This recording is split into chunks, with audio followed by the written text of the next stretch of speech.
Bueno, pues hoy estamos con Miguel Aguerralde, que es escritor fundamentalmente de novelas y relatos de género negro, suspense, terror, que combina a la vez con algunas pinceladas de fantasía, de ciencia ficción y romance.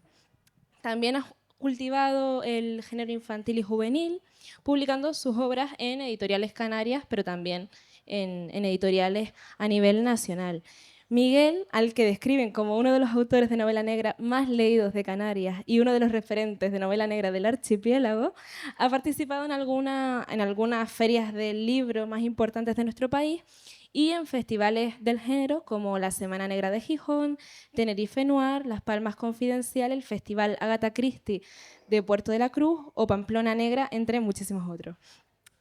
Además, ha ejercido de colaborador en varias publicaciones literarias y articulista en la revista local Yaiza Te Informa. Y actualmente compagina su labor de escritor con la labor docente. Bueno, Miguel, yo te voy a dejar que tú te presentes, que nos cuentes quién es Miguel Aguerralde y bueno, de dónde viene, a dónde va, qué hace. Bueno, pues nada, muchas gracias por la presentación y gracias a los asistentes por venir y escucharnos. Y bueno, hablaremos de la novela nueva y hablaremos un poquito también de escritura de género policíaco.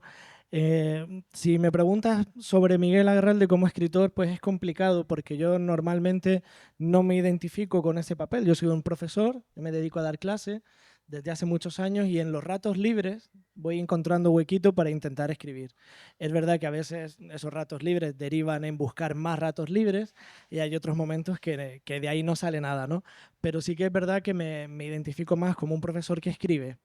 Por suerte, a lo largo de los años, porque ya son unos cuantos, han ido saliendo novelas que han tenido cierta continuidad y han tenido pues esa buena repercusión y aceptación por parte del público y de festivales como la Feria del Libro de Las Palmas, que son varias las ocasiones que he tenido de venir. Y eso ha ayudado a que la siguiente novela pues también fuera publicada. Entonces, bueno, casi que es una, como, no digo algo casual porque hay mucho trabajo detrás de todo esto, ¿no? Muchas horas de escritura, pero sí que es verdad que no me planteé nunca que me fuera a dedicar a escribir. Entonces sí es verdad que he podido ir a festivales, he podido conocer a un montón de gente, he podido disfrutar mucho del mundo de la literatura en presentaciones como esta, pero no termino de verme en ese papel.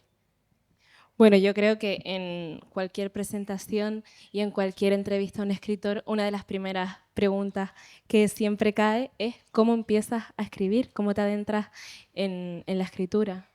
Cuando empecé a escribir, eso sí que fue algo que no tenía para nada planteado. Nunca había sido digamos, una afición que yo tuviera de pequeño. No solía escribir. Y fue algo que llegó de una manera muy natural. De repente, a base sobre todo de ver muchas películas, de leer muchos libros, en una época de mi vida en la que encontré esas ganas de leer y de ver cine de diferentes géneros y sobre todo de empaparme mucho de historias, me pareció oportuno intentar escribir yo algo. Fue algo un poco osado, ¿no? Porque nunca lo había hecho, nunca había escrito ni siquiera cuentos, ¿no? Pero me planteé el decir, bueno, todas estas historias que estoy leyendo ahora y todas estas películas y series que veo, no parece imposible inventarme yo algo que me pueda gustar, ¿no? Que tenga los elementos que yo no estoy encontrando ahora en lo que leo o en lo que veo. Y bueno, me atreví, empecé a poner cosas y de hecho mi primera novela más o menos larga, que se llama Los ojos de Dios, que salió publicada tiempo después, esa primera novela era una especie como de compendio de un montón de cosas. Si vas leyendo, ahí aparecen situaciones que no tienen coherencia ninguna, pero que en aquel momento a mí me apetecía contar. Entonces casi que empecé a escribir por las ganas de contarme a mí algo que me entretuviera y me divirtiera más que lo que estaba leyendo en esos días.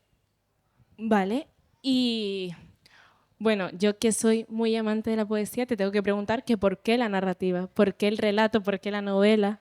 Mira, la poesía me encanta. Me gustaría tener un don para saber desarrollarla. Ya no te digo desde un punto de vista formal, porque eso al fin y al cabo pues son estructuras que se pueden intentar imitar, pero la sensibilidad que hay que tener y el pudor que no hay que tener para abrirse a la poesía me cuesta. Alguna vez lo he intentado y me da mucha vergüenza. Sobre todo porque, mira, hay una cosa que pasa, que a veces tú quieres expresar como poema o como poesía algún tipo de sentimiento y, oye, si eres poeta y lo llevas dentro, lo lanzas y queda, no sé, la gente entiende que eres poeta y hablas de estas cosas. Yo cuando escribo novela, y sobre todo novela policíaca, novela de terror, cuando he escrito alguna de terror, inevitablemente la gente piensa que yo estoy loco. Es decir, que si yo he escrito una novela de un señor mata a otro señor, es que a mí esas cosas me parecen válidas y posibles. Digo, pero que no soy yo, que es un personaje que me he inventado. Cuando he intentado poner, porque me apetece a veces, me surge alguna situación así, y he intentado publicar en redes sociales un pequeño fragmento de algo medianamente sensible que se me ha ocurrido, al instante tengo 3 o 4 o 5 mensajes de vuelta de gente que me dice, ¿qué te pasa?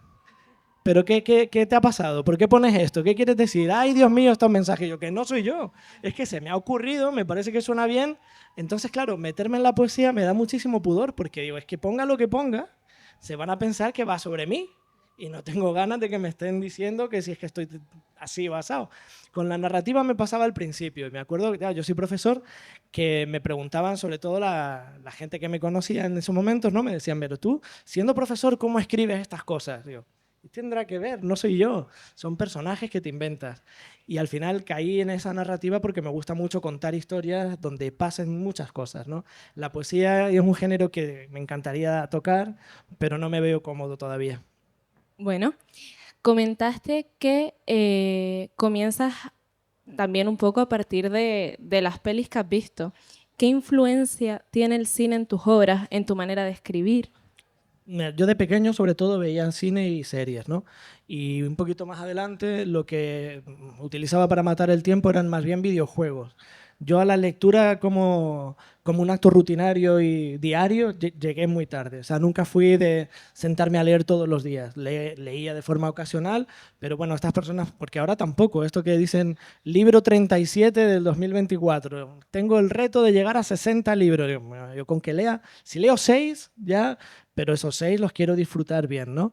Pues me pasaba lo mismo entonces, no era un gran lector, pero sí que veía mucho cine de todo tipo, no solo actual, también clásico, y veía series de misterio sobre todo, ¿no?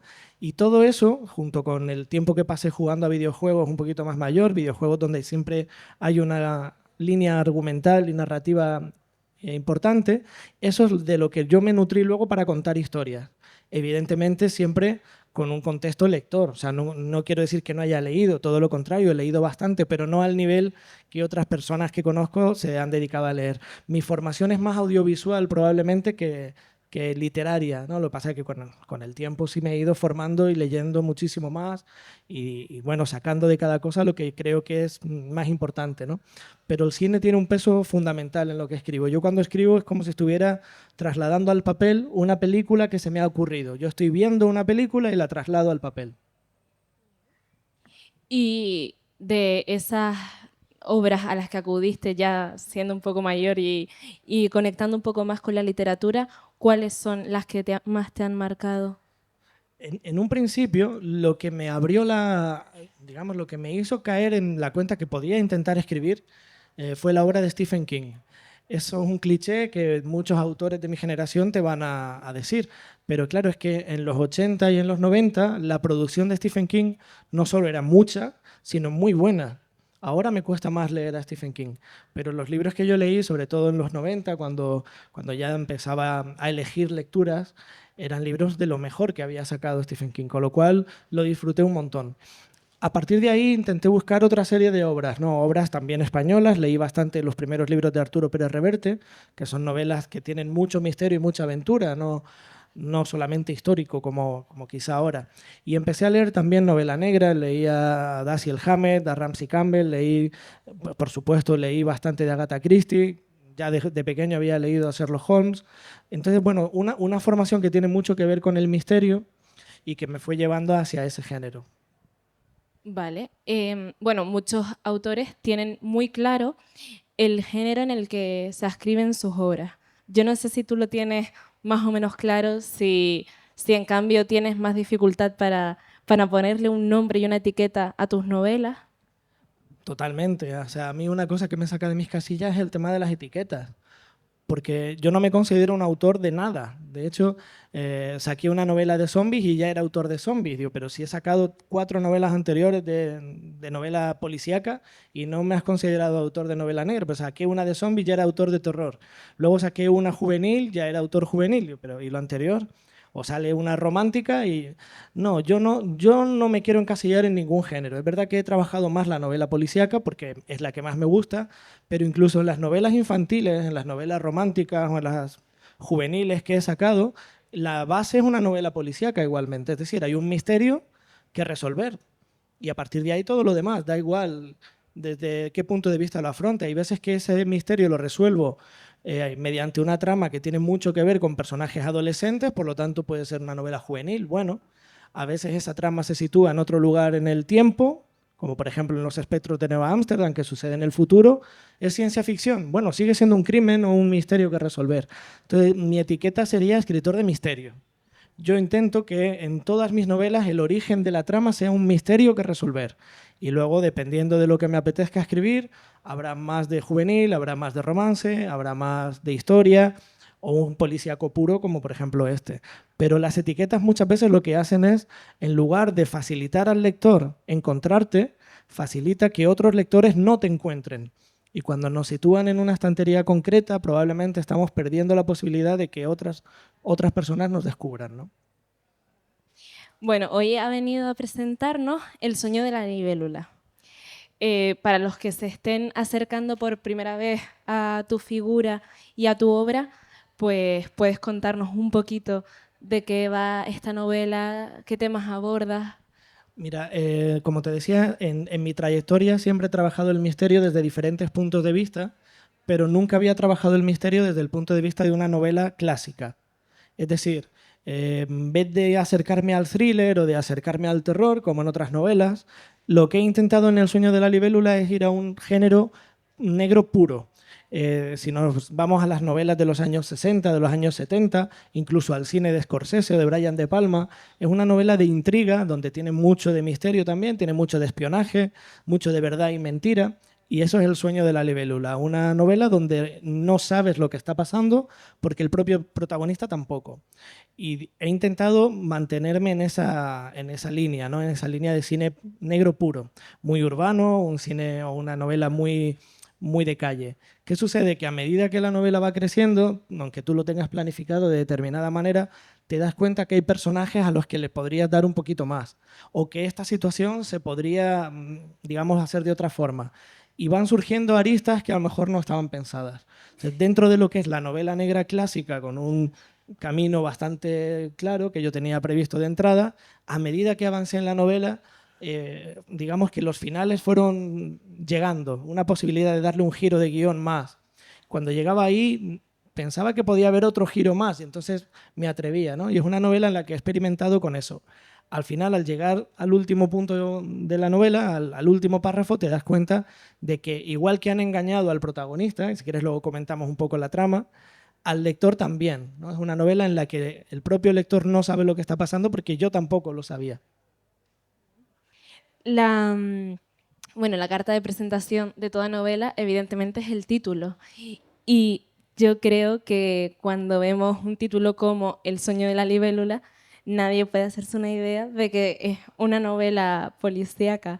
Entonces, ¿por qué eliges ese título? ¿Qué simbología hay quizás detrás de la libélula? Esta novela yo la escribí con otro título. Cuando yo empecé a escribir la novela, el protagonista, que es un fanático del ajedrez, aunque juega fatal, pero es un fanático del ajedrez que le gustaría saber jugar, pero no consigue aprender ni a la de tres. Yo quería utilizar esa metáfora, ¿no? De hecho, se llamaba El maestro de ajedrez. Pero hablando con el editor de Siete Islas, que es la editorial que la publica, me comentó que ese título era demasiado plano, no le transmitía mucho y que era demasiado obvio. Era una novela sobre ajedrez. Y es verdad que la novela tiene que ver con el ajedrez, pero no es la base de la novela, ¿no? Y dándole vueltas, justo en la Feria del Libro del año pasado, que coincidí con él, que también es escritor, en una de las casetas, y estuvimos charlando durante todo el día, llegamos a la conclusión de que podía mejorarse ese título. Y estuvimos pensando qué otro elemento que no sea el ajedrez tiene mucha importancia en la trama, pero además de una manera incluso más nuclear, más visceral. O sea, el elemento de la libélula dentro de la novela es fundamental. Pero yo ni siquiera había caído en eso porque estaba convencido de que la novela tenía que tirar por el tema del ajedrez, cuando, bueno, realmente tiene peso, pero se podría sacar el ajedrez de la novela y toda la trama del robo del cuadro del que trata se mantendría. La libélula sí que era fundamental. Entonces, dándole vueltas a eso, llegamos al título del sueño de la libélula y nos pareció que por un lado sonaba muy bien, por otro lado no desvelaba nada de la trama, ni ajedrez, ni nada, y además nos permitía una portada diferente a lo que hubiera sido llamar al libro El maestro de ajedrez. Si llamas a un libro El maestro de ajedrez, la portada tiene que, por narices, que caer ahí. Sin embargo, la libélula nos daba la posibilidad de hacer una portada más bonita, más que quizá evocadora. Y bueno, no fue una decisión fácil de tomar, porque cuando tú te pones a escribir una novela con un título, pues le coges cariño, te agarras un poco a él, pero dándole vueltas yo creo que acertamos. La novela tiene una portada muy bonita, tiene un título muy bueno que además invita a leerla, pero no te dice de qué va, ¿no? Que al final lo que tiene que tener un buen título. ¿Y qué es lo que te lleva a escribir esta novela? ¿De qué idea parte? ¿Cómo surge esta idea? La novela tiene una historia, digamos, larga, ¿no? Yo había escrito hace muchísimos años, en 2015, un relato policíaco en el que a un personaje le pillaban en una... Tenía que hacer una... Como era un relato corto, tampoco le di muchos detalles, ¿no? Tenía que afrontar un robo, le pillaban, le llevaban a un lugar abandonado en la cumbre de Lanzarote, que bueno, se llama cumbre, pero ya imagínate lo bajito que es eso. Pero bueno, ahí arriba, en la presa de Mala, le daban una paliza y bueno, todo esto, ¿no? Ese relato, que se llama El último que apague la luz, que de hecho está en la antología Rojo sobre Negro, que también negro sobre rojo. Ese fue el origen de esta novela. Tiempo después se me ocurrió darle un antes y un después a ese relato, hacerlo crecer y bueno, fui añadiendo todos estos elementos de la corrupción policial, del robo de una obra de arte, además una obra de arte que es real, que existe, y cuento la historia de esta obra de arte. Luego introducir el elemento del ajedrez, que en principio no estaba, y convertir ese pequeño relato negro en una novela de misterio con una serie de giros de guión que la hacen un poco diferente a lo que había escrito hasta ahora. Me ha llamado mucho la atención que hayas nombrado Lanzarote porque los novelistas tienen cierto afán por crear espacios imaginarios, alejados de la cotidianidad y a mí me interesa verdaderamente saber por qué tomas como escenario entornos tan cercanos a nosotros como la ciudad, las islas, bueno, también París, ¿no? Pero ¿por qué Canarias está tan presente en tus obras y no tiras a Sí. inventar otros lugares? En la novela negra normalmente, desde hace muchos años, tenemos la circunstancia de que muchos novelistas de cualquier lugar del mundo tienden a situar sus novelas en un entorno muy cinematográfico, como puede ser Estados Unidos, o lugares muy, muy suntuosos, ¿no? Eh, yo desde el principio, desde mi primera novela, que se llama Claro de Luna, que ya sucede aquí en Las Palmas, tenía muy claro que salvo que la trama me obligara, a mí lo que me apetecía era situar mis historias en los lugares que conozco. Entonces, mis primeras novelas, que cuando empecé a escribir todavía vivía aquí, suceden en Gran Canaria, en concreto en Las Palmas. Luego me trasladé a Lanzarote, llevo 15 años allí, y ya las últimas novelas suceden en Lanzarote. Y son lugares, tanto Las Palmas como Lanzarote, como cualquiera de las islas, que encajan perfectamente en la novela negra, porque los elementos de la novela negra tienen una serie de matices y una serie de cuestiones que suelen estar, y todos se dan en Canarias, desde bueno, un entorno urbano mezclado con un entorno más rural, la presencia del mar, el tema de todas las cosas que digamos que suceden que no nos enteramos los ciudadanos, pero que están ahí, desde luego de criminalidad, todo se podía dar. Y entonces, en lugar de llevarme las novelas a Madrid, a Barcelona o a Estados Unidos, o de inventarme un lugar que no existe, que también se puede hacer, también hay autores que lo hacen así, me parece muy divertido para mí como escritor y muy divertido para el lector situar la novela en un sitio que pueden reconocer. De hecho, por ejemplo, yo no sé si en todas, pero en casi todas mis novelas sale el Parque de San Telmo. Ahora tendría que pensar si hay alguna en la que no, pero normalmente aparece. Y eso al final te da también una conexión con tu entorno y con tus lectores, ¿no? Y bueno, yo como filóloga tengo mis preferencias en una novela y a mí me gusta muchísimo indagar en los personajes. Entonces me gustaría que nos comentaras un poquito cómo son los personajes del Sueño de la Libélula y también si tienen algo de ti y qué tienen de ti. La idea de la novela era plantear a un protagonista, en este caso el ladrón, que fuera el retrato del perdedor. O sea, es un señor que cada vez que intenta robar, ya sea una cosa u otra, cada vez que se dedica a eso, le pillan. De algún modo mete la pata o le traicionan o le pillan, pero le pillan siempre. Es un tipo que cuando termina de cumplir condena, porque la policía le ha pillado por robar algo, sale de la cárcel y le pillan los otros, los que le contrataron para hacer un trabajo que no pudo hacer y vuelve a fallar. Que dentro de la cárcel intenta aprender a jugar al ajedrez, pero es totalmente incapaz, vuelve a fallar. Que le contratan para un nuevo golpe, vuelve a fallar. Entonces, es la imagen de esa persona que lo intenta y lo intenta, pero que nunca termina de acertar. Y ese personaje que se va desarrollando durante la novela hasta ese desenlace, que no voy a destripar, me parecía que era algo muy diferente a la novela negra habitual, porque la novela negra habitual la contamos desde el punto de vista de un investigador, de un detective, que aunque puede que tenga también oscuros en su vida, normalmente triunfa y normalmente es un héroe. En esta novela el personaje principal es un antihéroe. Tanto es así que no le puse ni nombre. O sea, un personaje que no tiene nombre. Me interesaba mucho explorar esa situación, ¿no? ¿Por qué este tipo se mete en el lío en el que se mete y si va a ser capaz de resolverlo? Luego también dentro de la novela negra hay diferentes clichés. Está el policía honrado, el policía corrupto, bueno, una serie de elementos que forman parte de la novela negra y que yo quería incluir también aquí. Antes nos contaste que de algún modo la antesala de esta novela es un relato que escribiste hace más tiempo y quería preguntarte si esta novela, que hasta donde yo sé es la última, tiene algunos puntos de conexión con otras de tus novelas. Normalmente no hago novelas que sean continuaciones de otras, pero sí que es verdad que me gusta jugar, no sé si con los lectores, porque al final no sé cuántos lo pillan, pero conmigo mismo sí. Mi primera novela se llamó Claro de Luna y bueno, trata sobre una locutora de radio que tiene un programa de radio nocturno que se llama Claro de Luna. Ella se llama Luna, de ahí el nombre del programa. Y suele pasar que en muchas de mis novelas, de manera casual, los protagonistas encienden la radio y está sonando el programa de Claro de Luna. Eso lo intento poner en cada novela donde encaja, claro, tampoco se trata de ponerlo así de forma forzada, pero en esta novela sucede también, sucede en El Jardín Secreto, sucede en alguna otra que Luna aparece por ahí. Muy bien. Bueno, ahora si quieres,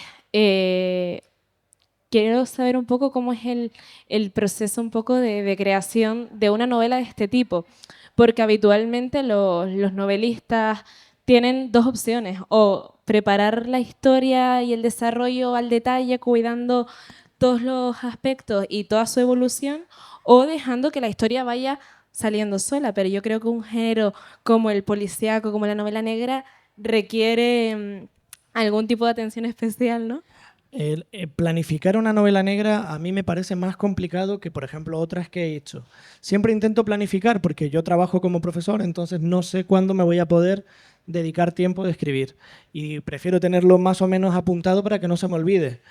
Pero en el caso de la novela negra en particular hay que hacer una previsión diferente, porque son tantos detalles y son tantas las pistas falsas, cosas que suceden, cosas que no suceden, pero las tienes que contar. Necesitas una serie de antecedentes también para poder afrontar todo esto. Entonces, sí que lleva una planificación distinta. Lo que yo hago siempre, aunque anote más o menos lo que quiero que pase, es ser muy flexible con esa planificación, porque a lo mejor a lo largo del proceso se me ocurre algo que puede variar esa planificación, ya sea para bien o para añadir o para quitar.